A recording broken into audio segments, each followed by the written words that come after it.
I like the garden because I liked it when there's like new sand or rocks. Yeah, and there's new plants coming up, and the leaves are gonna grow more in the spring on the trees.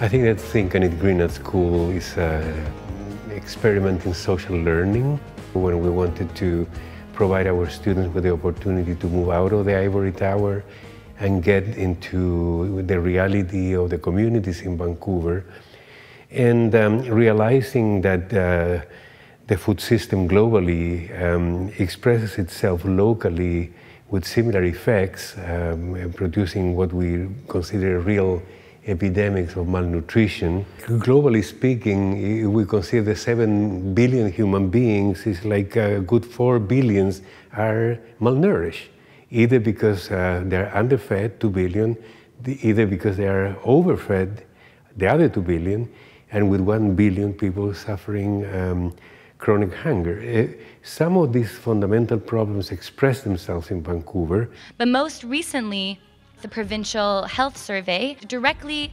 connected lack of food literacy skills amongst teenagers to depression, low self-esteem, low body image issues.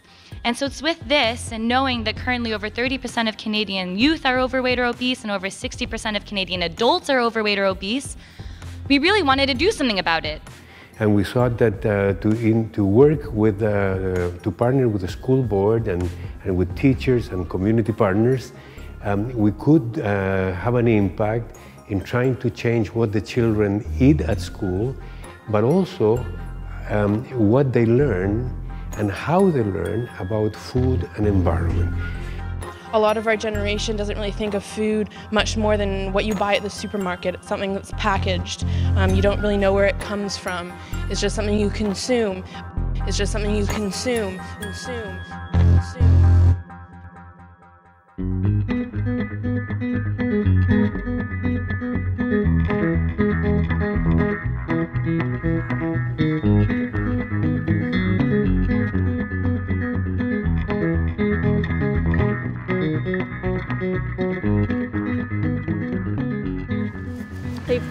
Kids each in groups manage a little garden plot, and they grow, and then they always make something and eat and share it every time they visit.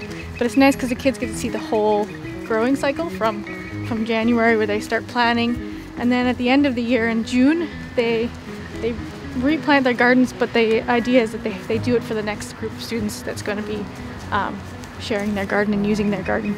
So it's kind of this nice idea that it's not yours, you're kind of giving it to other people. I think that the most important contribution of the project has been to contribute to change the discourse on food in the schools, on food and environment. And some success in getting school authorities and teachers and children and parents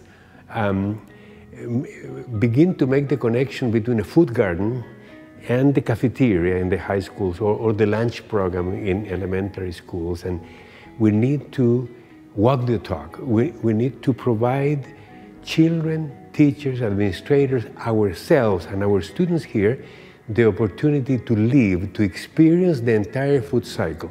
That is to say, to have an opportunity to put your hands in the soil, plant the seed, see it grow, see it blossom, harvest it, prepare it, cook it, eat it, share it, enjoy it, and then if there is waste, compost it, so that people can live that cycle.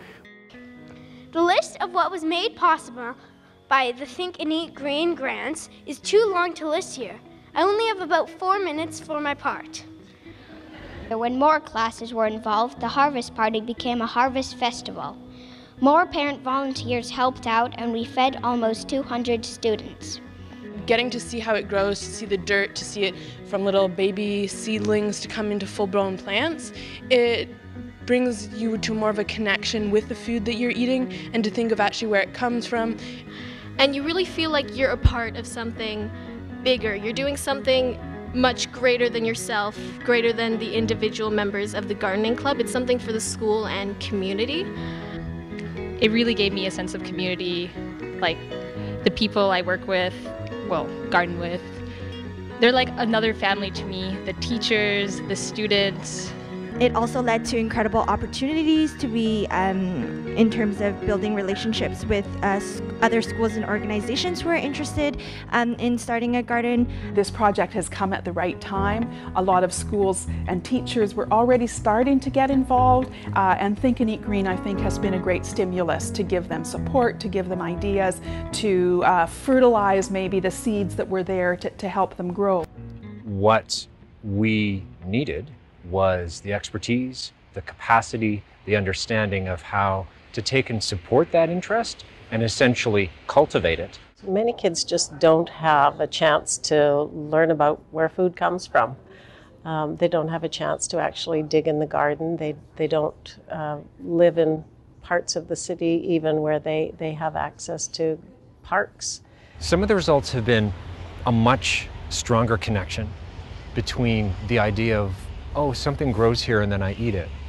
A stronger, like beginnings of an understanding of, oh, this is how the food system works. I don't just go to this big thing that has 4 walls with my parents every once in a while. We buy all this stuff and take it home. It actually comes from somewhere. It's actually an essential life process.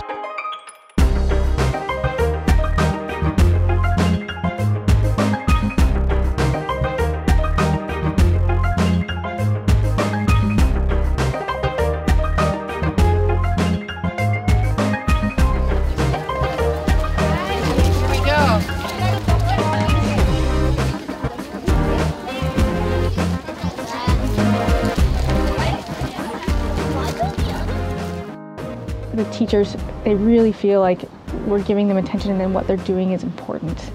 And then we're inspired by the teachers as well to keep doing the work we do.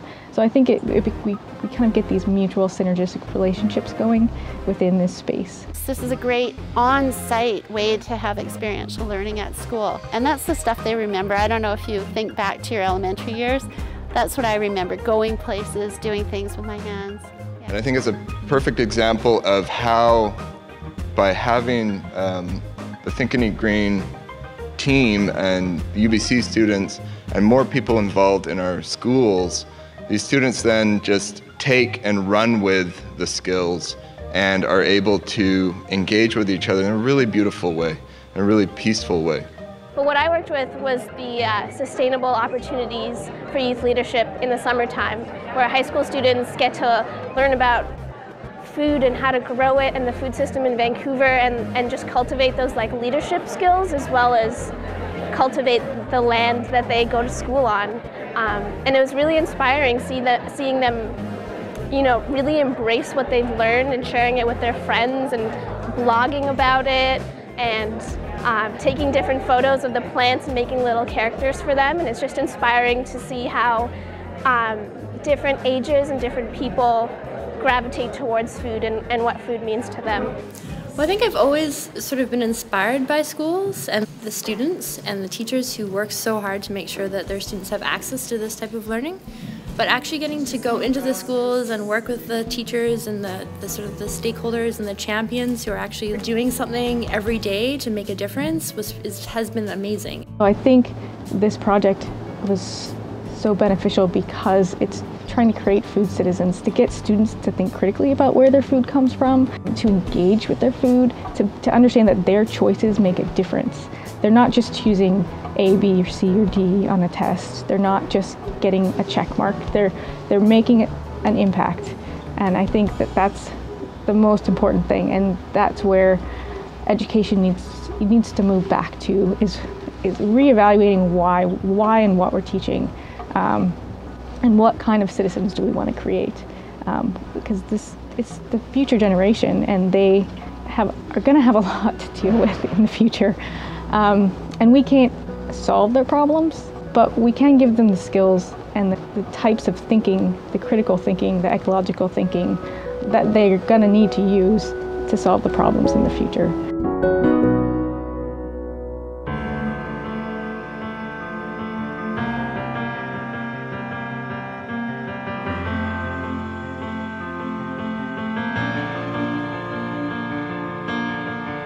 So it's been almost 5 years of the official project timeline for Think and Eat Green, although it's hard to say when it really began, but if we just consider the federal grant we received, March 31st is the very end. This was totally different than any kind of health intervention or nutrition intervention research project I'd worked on. And I remember thinking, how are we possibly going to do this project that could look different at each school? And lo and behold, magical things happened because of that collaborative involvement of so many different people. Harder and messier for sure to measure from a research perspective, but I think the symbiotic relationships clearly created more together than they could have separately, or if there had been one kind of uniform fit that we tried to fit into each school. We cannot believe the energy, the enthusiasm, the feeling that we are together into something that is so worthwhile, that is so important, that we are part of a bigger cultural movement that is addressing one of the most important, most dramatic problems of civilization today. It's exciting to see the little ones run around and care about food, and they go share that knowledge with their parents at home. Singing, dancing, giggling under the sun, or seeking shelter from the rain has been the best teaching experience. I think that, if given a chance, most students will thrive outside. We all know that young people, and older ones, really need to spend time outside, and having a school garden is the perfect excuse to take them out. I really hope that in the future, once we all leave the school, the Garden Club and the Sustainability Club remain active and successful, and people are still as passionate about gardening as we are here. A number of things that have happened as a result of that first little seed that was planted by Tegs, and how that seed has blossomed and sent branches out, gone into ways that we would have never imagined, and how it's still in just the beginning stages. We have no idea where it's going to go, but we know that because it's growing, it will continue on. The people that are already participating in this project are not going to give it up. The people that are, that have discovered working with kids in the garden and planting food and cooking with them and understanding where food comes from, they're not going to give it up. And the connection between our community partners, the university, the students, it's not about to finish. So I feel almost that the biggest accomplishment of the project is that we're not essential. And I hope that is true. I really hope that that would be a great thing. I don't really think it is over, and that's, I don't know, it's inspiring to see everybody wanting it to move forward and trying to think of creative ways to make sure that it does. And I definitely want to be a part of that as much as possible. So it's a beacon, right? It's a lighthouse of what can be done when community, when university, when schools, everyone comes together towards, a fairly common goal of looking at how we can change how we think and eat green.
have to go right now. The bell rings. Yeah. Okay, bye-bye.